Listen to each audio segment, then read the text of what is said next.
Alrighty guys, we're back for some Izzet Mill, and this is a Phyrexia all will be one standard brew. We're going to go over the deck then hop right into some ranked, but first things first, for anyone who may not know, I'm Red Cat and I play aggro decks and any decks with red in them as well, so I hope that sounds fun to you. Also, we do got that Discord link down in the description if you're interested in joining that up.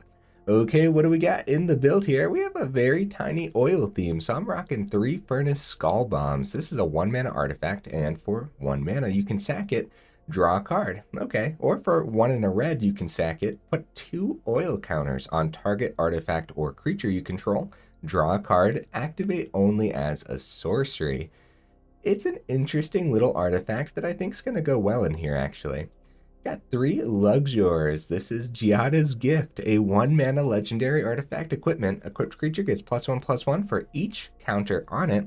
Equipped permanent isn't a planeswalker and is a creature in addition to its other types.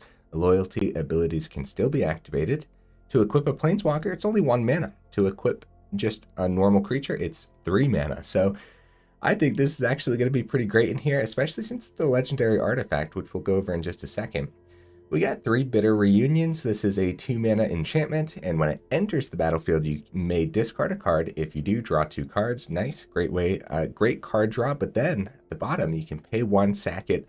Creatures you control gain haste until end of turn, which could really come in handy in this build, which again we'll go over in just a second. We got 4 Tablet of Completions. Here's some of the oily cards. This is a 2 mana artifact, and you can tap it to put an oil counter on Tablet of Completion, or you can tap it to add a colorless mana, activate only if Tablet of Completion has 2 or more oil counters on it, which is really fast and really easy to get to. Or you can pay a mana, tap it to draw a card, activate only if Tablet of Completion has 5 or more oil counters on it. I think this card's actually pretty great, honestly. So, got 3 Filigree Sylex. This is a 2 mana legendary artifact. You can tap it to put an oil counter on it. You can tap it, sack it, destroy each non-land permanent with mana value equal to the number of oil counters on Filigree Sylex. Nice. Or you can tap it, remove 10 oil counters from among permanents you control, and sacrifice the Filigree Sylex. It deals 10 damage to any target.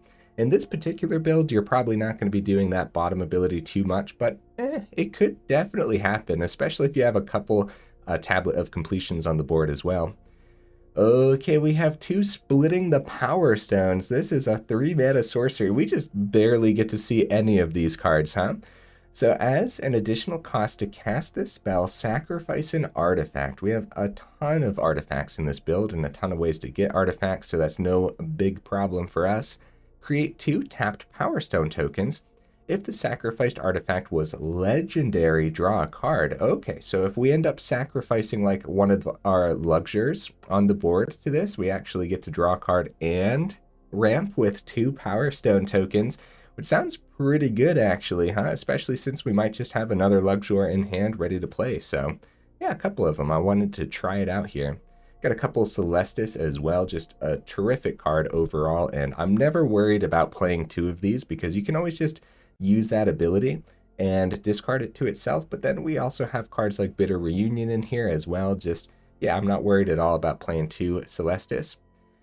Okay, our 4 mana cards are all planeswalkers. We have 4 Jace the Perfected Mind, which could also be a 3 mana card if you want to pay that Phyrexian mana, right? So it has completed, and if you do cast it with the completed cost, then it comes out with 2 fewer loyalty counters. So instead of 5, it would come out with 3. Has the +1 here until your next turn. Up to 1 target creature gets -3/-0. It's actually not that bad, guys. The opponents have locked down us board states against us with that top ability a few times, and it can be a little bit frustrating. So the -2, target player mills 3 cards. Then, if a graveyard has 20 or more cards in it, you draw 3 cards. Otherwise, you draw 1 card. Okay, that could be a great way to restock your hand.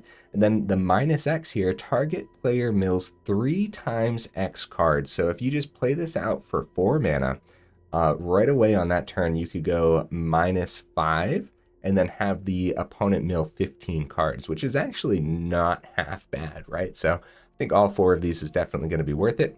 We have 2 Tezzerets here, a Planeswalker we just don't get to see ever. So this is a 4 mana, 4 loyalty Planeswalker. The first activated ability of an artifact you activate each turn costs 2 less to activate. The +1 here, you get to draw 2 cards, then discard 2 unless you discard an artifact. So that is a terrific way to draw cards in here, since we have so many artifacts to discard to it. And then the -2, target artifact becomes an artifact creature. If it isn't a vehicle, it has base power toughness 4/4, which actually has a pretty neat synergy here. If we activate this and make like our Tablet of Completion a 4/4 creature, now the Tablet of Completion will still have those oil counters that you've been plugging onto it, which means you can attach like a Luxior to the Tablet of Completion, and then it gives a +1/+1 for each counter on it. So that's pretty cool. I don't know how often that'll come into play, but it's something to think about. Then it has a -6 here where you get an emblem with whenever an artifact you control becomes tapped, draw a card. Nice. We have a single Karn in here as well. A lot of Planeswalkers, 7 total because of that Luxior, which I think is going to work great with these Planeswalkers too. A 4 mana, 4 loyalty legendary Planeswalker, of course. Get that +1, you get to create a tapped Powerstone token, which of course would be terrific in here. Any amount of ramp with Powerstone is great. The -1, you get to pay any amount of mana. Look at that many cards from the top of your library, then put one of those cards into your hand and the rest on the bottom of your library in a random order. And then the -7, you get an emblem with tap an untapped artifact you control. This emblem deals 1 damage to any target. Nice. Okay, finally, a card we get to see sometimes. We have 4 Mightstone and Weakstones acting as removal or a way to replenish our hand. We have a single Portal to Phyrexia on the top end, just a terrific card that I didn't want to pass up here. We have 4 of the Mindbreakers, Terisian Mindbreaker. I'm not sure how to pronounce that. That's a 7 mana, 6/4, whatever. Mindbreaker attacks, defending player mills half their library rounded up, and then it has an unearth here for 1 in triple blue. This card's pretty sweet, man. If we're just like filtering through our hand with like a Bitter Reunion, sending this to the grave is fine because eventually we'll bring it back for 4 mana, swing in, make the opponent lose half their library, which means like the -2 on Jace completely replenishes your hand when that time comes. Other than that, we're trying to ramp up into this and just cast it out for that full 7 mana. And then maybe we have even more mana and we can use the Bitter Reunion, give the Mindbreaker haste. Sounds pretty cool. All 4 of them, I really, really want to mill an opponent out. But I also think this deck will know how to get damage through. So we'll see, huh? All 4 Monumental Facades to work with the oil theme, especially the Tablet of Completion, which, you know, acting as that extra ramp and then being able to use it a turn early because you had that early Monumental Facade sounds pretty awesome too. Honorable mentions, guys. Fable of the Mirrorbreaker, Thran Spider, Cityscape Leveler. I don't think I got to go over why these are honorable mentions. Literally all 3 of them would be pretty great in here. Oh, of course, we're rocking the other dual lands, Crucible, and a Soaring City. Whew, that was a lot to go over, man. We just do not get to see a lot of these cards very often, so I think the deck is actually going to be pretty decent. I'm a little concerned that there's no board wipe outside of like Portal to Phyrexia, which you can't really consider a board wipe, you know what I mean? But we'll see, we'll see. Let's go ahead, take it into some ranked and see how we do.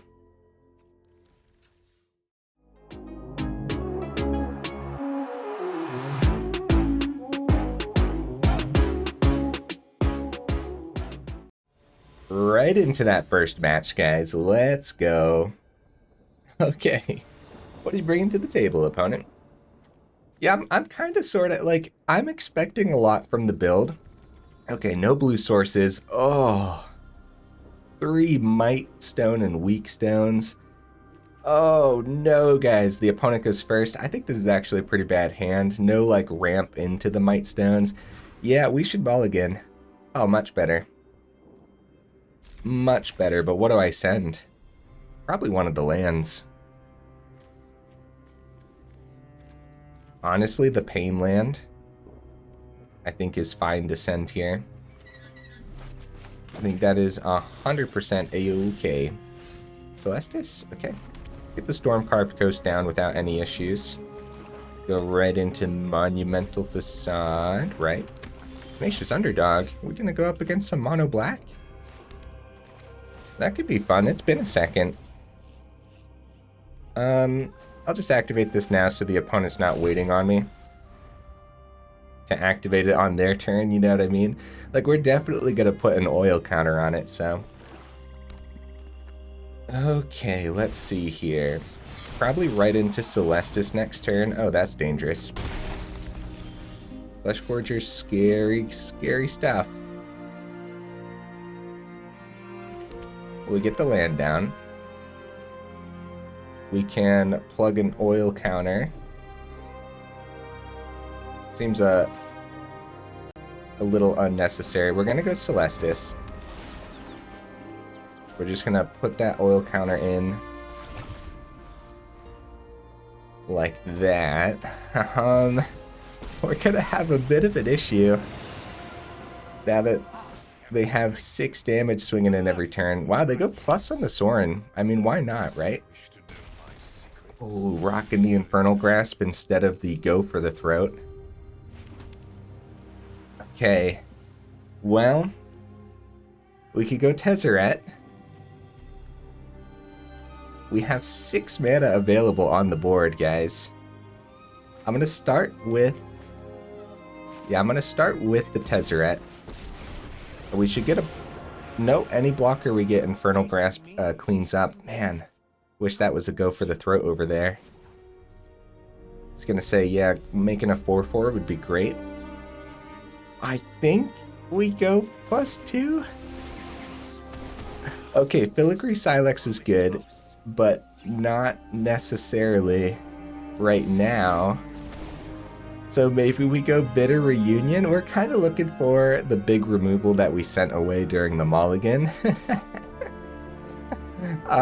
So yeah, we're in some serious trouble here. We get an enchantment on the board, then they're Infernal, or yeah, they're in, man, Invoke Despair. I couldn't think of the name of that. Their Invoke Despair would do a lot less. I'm gonna ditch the Sylex and keep the full-blown Mindbreaker, because we can play the Mindbreaker next turn, but then it dies to the Infernal Grasp too, but we'll be able to go -2 on the Tezzeret. Oh, Tezzeret's out of here. Invoke Despair right on time from the opponent, and I am in shock that I haven't seen too much mono black, right? Super weird. Super weird. Still looks just as good as it was the last time I saw it. And there we go, all 7 mana for the Mindbreaker, but no way to actually give it haste this turn anyways. So if we go Jace for 3, is there any way around this now? I don't think there's a way around this. We'll just play our creature. We'll just play it. I know it dies to the Infernal Grasp, and we immediately get destroyed by mono black for the first game. But overall, hey, the deck filtered through nicely. We ramped about as fast as I wanted to ramp for an Izzet build. We definitely needed to find some early removal there, but hear me out. Now, hold on. How many extra turns do you guys think I could have had if I played a Jace earlier and started going -3, -0? Well, we wouldn't be able, we'd have to target the underdog. We wouldn't be able to hit the Flesh Gorger unless we wanted to pay that ward cost, which would be very bad, right? Yeah, maybe Jace was actually the play. If we would have played Jace earlier, started hitting that underdog, I was pretty greedy. I was pretty greedy, filtering through, looking for our bigger removal sources. I don't know about that one, guys. That one was probably my fault. Even though the deck didn't see a whole lot after the mulligan, I think I could have played that one out a lot better, actually. We'll have to do that. I'll have to get Jace down sooner. Wow. Wow. These starting hands have been super weird, man. You know what? I'm going to try it this time. we might as well give it a shot, huh? Really? Is this going to be more mono black? A second Mindbreaker, too. I'm scared, guys. I'm scared. The goal here, of course, is going to be actually using that top Jace ability as soon as possible. You know, it is Izzet Mill, but it kind of feels like Izzet Ramp, which is super weird. You know, usually when you have Ramp, you have green in it too. And when you have green Ramp, there's always that issue of you're seeing all the stuff you want to ramp into, or you're only seeing the ramp cards. So hopefully that doesn't... Oh, that would have been great last turn. Now if we go plus on the Jace, we can't target Trespasser well because of that ward ability, so we're kind of seeing the same issue here.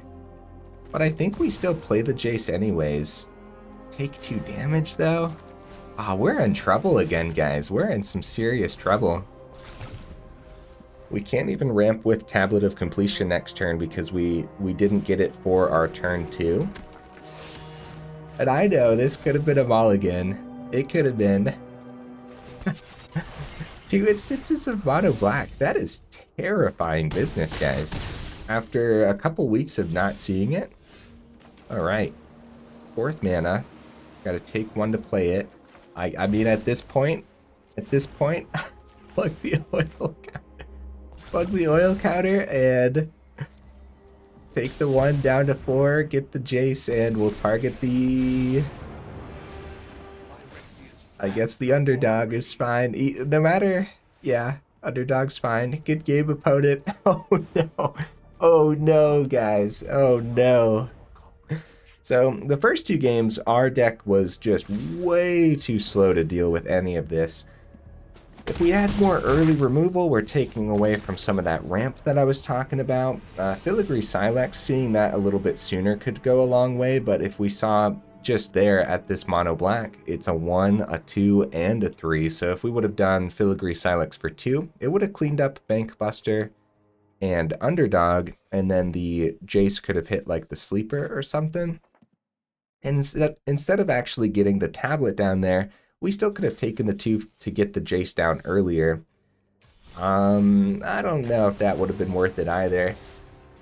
Brutal first matches against some top tier decks, guys, but I actually have a little bit of faith for this build. I do, so I think there's a lot that we could be doing. And so, okay, yeah. We don't have 3 mana in our opener here, but we have stuff to play, which is huge. Did the opponent go first the last 2 times too? Did they go first both times? I kind of forget right now. Either way, if we get to go first here, I'm actually going to skip the Luxior. There's no guarantee we're going to see an open mana to get the Filigree Sylex down right when we need it. Dude, there's no way. Is this another mono black build? Hello. We did see that open mana too, so we could have went Monumental Facade, Luxior, then the open mana into the Sylex, and then turn 3 Stormcarved Coast, but that's okay. I think it was good to play around not drawing what we needed to see there. Yeah, this looks like more mono black, guys. I apologize for not going up against some variety today, but hey, maybe this is our chance to get some revenge. Let's go ahead, plug this oil counter on, and we should consider splitting the Powerstone. Oh, we just drew... Okay, let's get Celestus down and get the Luxior down. And get this to 2 mana. We should wait because they might play a couple more 1 mana cards that the Sylex would love to clean up. This might be another 1, 2, 3 punch right into a Trespasser. I couldn't think of the name for a second. Okay, sleeper.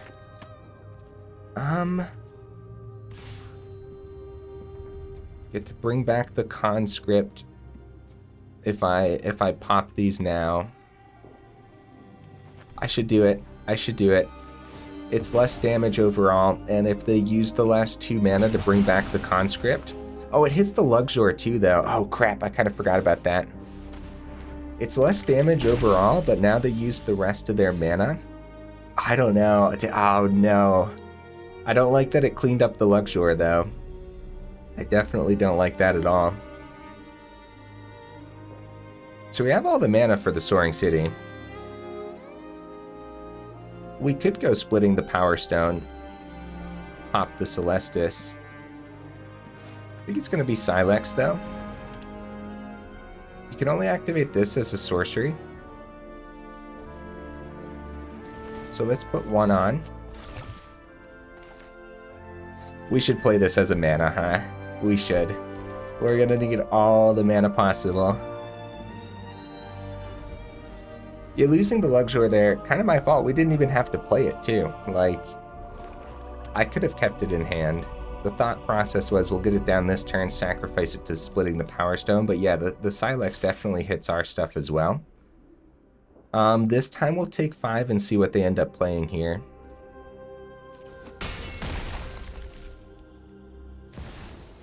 Obliterator. Oh no.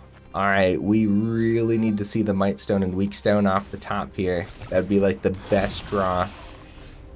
More mana isn't too bad though. 1, 2, 3, 4, 5, 6 mana total. We're getting there with the Sylex to hit the Obliterator. We go Splitting the Powerstone, we do get that draw, which I think I'm gonna do now. Sacrifice an artifact, Celestus. Yeah, so far the deck has been just way too slow to deal with these mono black builds. And not enough early removal at all. Mindbreaker is not a good draw here, guys. We're gonna be taking 10. Oh, we're dead. We're actually dead because I put an extra counter into the Sylex. We needed to hit the underdog as they were swinging in so they couldn't blitz it back. They don't know it's in our hand, but this is a full swing, take 10 damage. And again, kind of my fault. We could have survived an extra turn. Did it end up mattering too much? No, just drop them the G-Cheese. So yeah, what we could have done to survive is kept the Filigree Sylex at 2 counters. And then as they swung in, used the Sylex to pop the underdog. We would have had one more turn, which means maybe we would have seen the Mightstone, Weakstone off the top to take out Obliterator, but you know, they still had whatever they were going to play that turn too. They could have played like Obliterator number 2. They could have played their 5th mana into Invoke Despair. So I don't know, man. I don't know. I still have a lot of faith in the build. But right now, it looks like we need some serious early game removal, which is going to take away from, you know, part of the spirit of the build a little bit. But we'll definitely talk more about it in the final thoughts. I believe in us, guys. Please don't be more mono black opponent. I can't do it. 4 games in a row. It's too much. Oh, this might actually be the best hand of the evening, but okay, we're going to keep this. I like it. And we're going to Stormcarved Coast, skip our 1-drop, get that down so we actually have a turn 2 into Tablet. There's no way. 4 mono black lists in a row? No, opponent, why? Why? What's going on, guys? Oh no. I'm making up for the last couple weeks of not seeing mono black, I guess. We're in some serious trouble. We know that much, to be certain.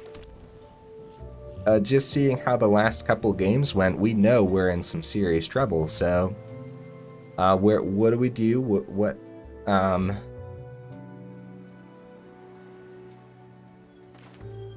My brain is literally not computing right now because of like, I don't know how we get around the mono black builds right now without actually changing the deck list to have more of that early removal that I've been talking about. Filigree Sylex is gonna come down and we're gonna do our dandiest to clean up the 3-drops that they end up playing more of, but this could just go right into Obliterator, and then we're gonna need that Mightstone and Weakstone off the top again. We do have 4 of them. They're swinging for a lot if they... Okay. So they go for the draw instead of powering up Shadow, which I think playing the longer game is a good idea here.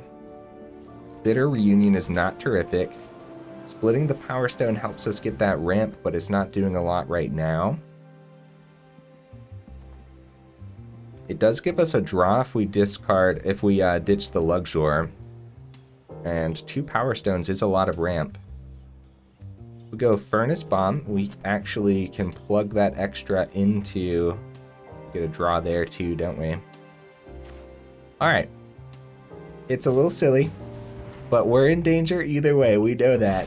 4 games in a row of mono black. I can only hope the 5th game is not going to be the same. Okay. Gonna go Bitter Reunion here. Yeah, this is kind of like, you know, filtering through the deck list and everything is a big part of it. And oh, we are not seeing it though, huh? No 1 mana cards to clean up. 2 mana cards would be a little bit better because it cleans up Bankbuster and Shadow, but I really want to hit the Trespasser. We're just going to do this now so I'm not holding up the opponent. So we have 1, 2, 3, 4, 5, 6. Invoke Despair cleans up the Bitter Reunion, which kind of sucks. They swing for 6 here. They power that up, or they could actually... There's no creatures in the grave. Yeah, they might as well power up Bankbuster, swing for 6. But again, they can play the long game. They can just keep the Bankbuster back. That's fine too. Less damage for us. We draw more mana. We have a lot of Planeswalkers in here that we could have been seeing. Yeah, we are not drawing well. Alright, Bitter Reunion. Let's do this. Let's ditch the Reef, because we can't take that damage.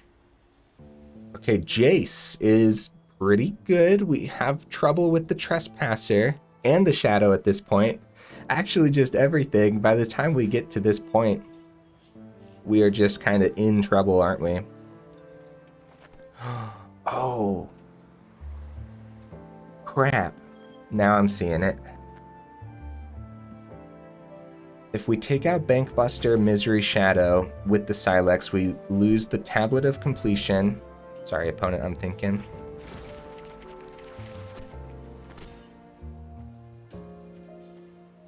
So we'd want to get... So we'd want to use this as mana first. 1, 2, 3, 4, right?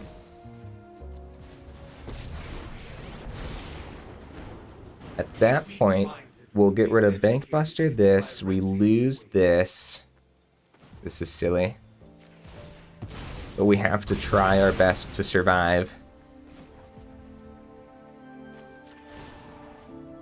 Discard our island, right? Over the Skullbomb.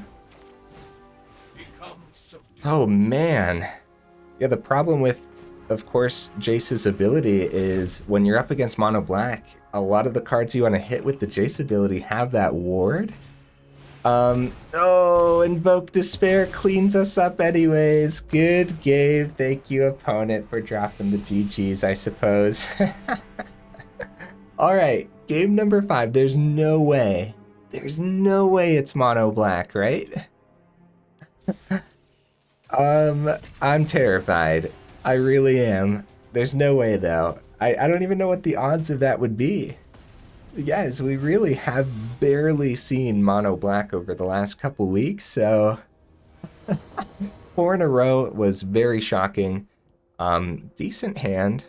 Yeah, decent hand. We like now we're missing some of our early ramp that we like to see, but we have the filtering with the Bitter Reunion, which is good. Mightstone and Weakstone, as we saw, is insanely important. We'll get the Reef down, that's fine. Because if we draw a red source, we'll play red source so we don't have to pay for the Bitter Reunion, but other than that, we're going to need it anyways. Might have some mono red now, actually. Alright, Bitter Reunion, take a damage, which isn't the greatest if you're up against mono red, but we get to ditch one of the Mindbreakers. Nice, nice. Yes, this is what I'm talking about. This is what I'm talking about, guys. Mishra's Foundry. They might just have a Lightning Strike open. That's good news for us. Might be mono red hitting a little bit of a slow couple turns.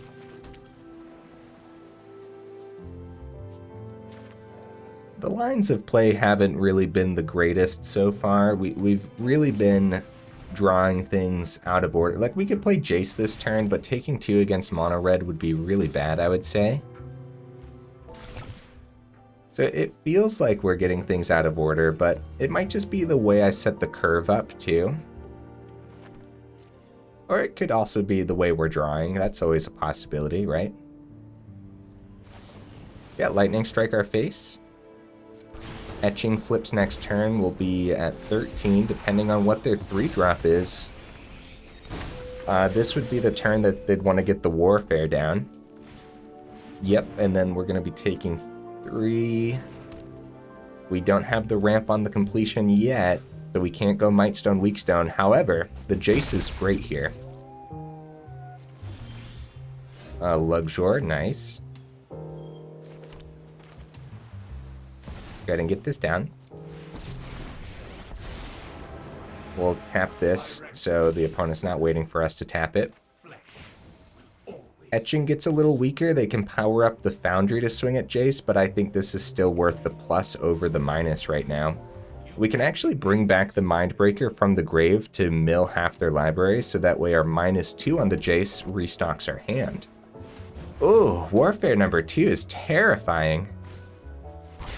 Oh, wow. Yeah, 3 damage right to the Jace, but the Etching doesn't do damage, so yeah, nice. Okay. That's good. So we could take out Etching. We got to remember they have the Foundry.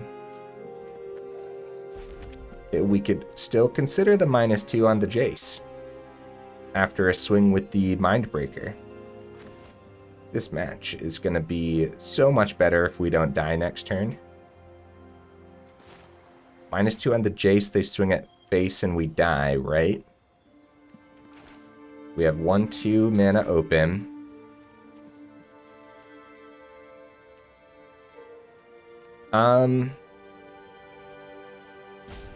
I think we actually have to play it out safe, guys. We're gonna have to go plus on the Jace. As much as I want to mill right now, like I really, really want to mill, I think we're just gonna have to play it out safe. 2, 3, so we're gonna get the Giada's Gift down. Oh crap. Yeah, the Foundry's terrifying. If we power up Jace, it's not like they're burn. Usually mono red has burn that can hit planeswalkers anyways. So I think this is worth it. I think. It's a little silly. It's a little silly. We still have 4 mana open. We could still bring back. I guess we can. Let's do this. Look at that. That's pretty cool. That's pretty cool, guys. If we would have swung with the Jace too, but yeah, we can't take any damage, like literally any damage. The 2 Mechanized Warfare is way too deadly against mono red because they can just stack on a bunch of burn to our face and kill us. And it's not like this has Vigilance, so yeah, even though it would have been 10 damage, we comes down. It's worth the block for sure. We can't, yeah, I don't think we can take any. We'll be forced to block Squee. We're taking 3 from the 1/1 over here. However, if we take 4 down to 5, we're still alive and the Jace gets to survive too. Unless they burn the Jace. It's a little bit more of a risky play, but I'm interested to see if we can get there. We're seriously on the run, but you never know. Actually, they're at 23 cards, which means our double Jace is enough to actually get there, isn't it? So minus X. X is 4. Target the opponent. We just don't know what these last two mountains are. It could be a lightning strike. Jace number 2. X is 4.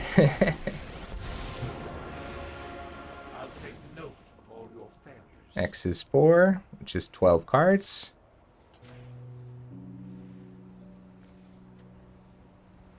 Is it a lightning strike? Is it not a lightning strike? I don't know. I'm gonna equip the Jace just in case. I don't know. I know it doesn't help us against a lightning strike, but they're like letting us play this out, so I'm going to. And then we pass. The opponent's milled, guys. Mono red is out of here. Let's go. Oh my goodness. Woo. Up against 4. Yes, I had fun. Holy cow. They had a pretty slow start at the beginning, but we finally got to see that the deck is capable of doing something. I can't believe how much on the run these matches have actually left us. I'm actually just going to keep that as the last game because I feel like I have a lot to say about the deck. We're 36 minutes in, and I don't think we could pass that, honestly, just actually taking out mono red, which you would have thought would have just completely run us over like the mono black lists did. But yeah, guys, I'm sorry. 4 mono black decks and 1 mono red deck at the end there. I'm sorry for the lack of variety in the opponent's lists, but that's fine. It really showed us something. It showed me that I still have no idea where the meta is landing. That's about what I would have expected. A split between mono black and mono red, but then for like the last couple weeks, well, I was in platinum and then they reset the ranks, so maybe that had a big... I bet that's why we saw so much mono black today, guys. Yeah, the ranks reset just a couple days ago. Well, either way, here's the deck list again. What would I cut? I think I'd get rid of Portal to Phyrexia. As much as I think we're capable of ramping into a Portal, it seems relatively unnecessary in this list. I love the card. Literally one of my favorite cards from that set. But I think we need more early removal for sure. So how would I do that? I would ditch a Skullbomb as well. I wanted this to do more overall, but it didn't. Because it's an artifact, we could use it to sacrifice to the Powerstone, splitting the Powerstone, right? We could use it for the Tezzeret. We could power it up as a 4/4 or discard it to the top ability on the Tezzeret. You know, just the overall artifact theme, I thought maybe the Skullbomb would be a good one because we have the oil theme over here too. Speaking of these, the Skullbomb, Tablet, and the Filigree. Oh, never mind, I'm not running the Tablet. I have another deck list planned for either tomorrow or later this week that has the Skullbomb and the Filigree Sylex. It's a very, very different list, but yeah, I'm not running the Tablet in that list. But anyway, so where was I? Yeah, we gotta add more early removal, so I don't think the Karn's necessary either. I think it's a cool one, and I think it could do a lot in here too. You know, it's a great way to ramp with the Powerstone again, just being able to actually play out the Mindbreaker. But as we saw in that last one, the opponents are running you down so fast that it's going to come down to the Unearth ability on Mindbreaker more often than not, and then doubling down on the Jaces is like the best possible way to clean up the match then. So you're swinging with the Mindbreaker, taking away the opponent's half of their library, then you minus X the Jace, and then you play this Jace number 2, minus X, and yeah, it cleans it up very nicely. It's just a matter of actually getting to that point in the game where you can successfully do that. I think the Luxior powering up Jace was really cool. Just being able to use that as a blocker was kind of epic, honestly. Do you like the double Celestus? And I love Tablet of Completion. You pretty much always want to see this on turn 2 in a deck like this, and being able to get it into that state of where you can use it as ramp is terrific. And then we didn't get to see this today, but it happens more than you would think, where you can get those 5 or more oil counters on it, and you're in the mid to late game at that point, most likely late game, and now you don't need it as ramp because you drew so much land anyways, and now you're just drawing those extra cards with it. It's a really cool one. I think the 24 land was enough, but I could see going up to 25 if you're a little bit sketched out by just having 24, but I do think it is enough. The 4 Monumental Facades were completely fine. Didn't do as much as I wanted to see today, and if you're pretty sketched out by the triple blue on the Mindbreaker, then I could see dropping down to 2. It's also a rare land as well, so, you know, I don't think the 4 is completely necessary is what I'm getting at. So if you just want to add more islands, that would be fine. However, before we talk about more islands, we got to talk about what kind of removal, and there's a couple, right? So I'm looking at, of course, a braid, so that way you can hit... Oh, we're freezing. We're crashing. Oh, here we go. So that way you could hit artifacts too. Be cautious though. The top ability for 3 damage does not hit planeswalkers, so that is something to think about, right? What's the other early one that I really like against Mono Black? Flame Blessed Bolt is terrific against Mono Black. Think about it. It would have hit that Cult Conscript in that one match. Of course, it would have hit Tenacious Underdog in all the Mono Black matches. Did all of them have Tenacious Underdog? It feels like it. So Flame Blessed Bolt is a great way to just get that out of the equation. Hits so many early things. If you're seeing a bit chunkier things, you could consider Strangle. You don't really see Strangle too much. It's sorcery speed, and that's why. But this deck doesn't care if you have instant speed things. So 1 mana deal 3 damage sorcery would totally work in a deck list like this. But I think Flame Blessed Bolt will go a little bit further, especially against what we saw today. You know, Flame Blessed Bolt still cleans up Etching, and of course Phoenix Chick and stuff. If you're seeing a lot of mono red, hits a lot of stuff in soldier builds. It doesn't hit Skystrike Officer if you're seeing like Azora Soldier though, so that's where the Strangle would come in handy. So yeah, some extra early removal. I'm thinking a Braid, Flame Blessed Bolt, or a Strangle. Yeah, like I said, even though we don't see Strangle, I think it would totally work in this particular list. Any other early removal? You could consider things like Fading Hope. I don't think that would be worth it in here, especially since we don't have any counter spells either. You guys let me know down in the comments what's some more early removal we could consider for a deck like this. Here's the Strangle, of course. It does hit Planeswalkers too, which could be huge. It could hit like, yeah, Strangle can hit a Swift Spear after they play it after a Kumano as well. So that's another great reason to play this over a Flame Blessed Bolt. Or just play both. One Strangle, a couple Flame Blessed Bolts, and an Abrade. And then drop a Portal, a Karn, and a single Furnace Skullbomb? That's only 3 cards, huh?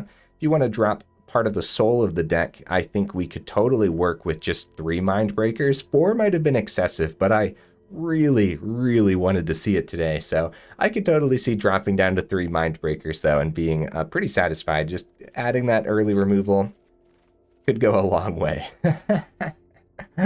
I'm still a little bit taken aback by the matches. It was such a good last match, and I am so sorry for the 4 mono black lists again. That was something else. That we don't see that every day, so that's a great reason to always check out the chapters at the bottom of the video. I don't put what we're going up against in the chapters, but I always put like game 1, game 2, so always feel free to skip ahead to the next game and whatnot. And of course the final thoughts, which are sometimes really important, like today's final thoughts, I think are very important because of how much the deck could change just by adding a simple, like just 4 extra pieces of removal for the early game. I think it'll go a very long way. So, all right, guys, that's that. If you made it this far into the video, then y'all are champions for real. I super duper appreciate you, and I will see you in the next video.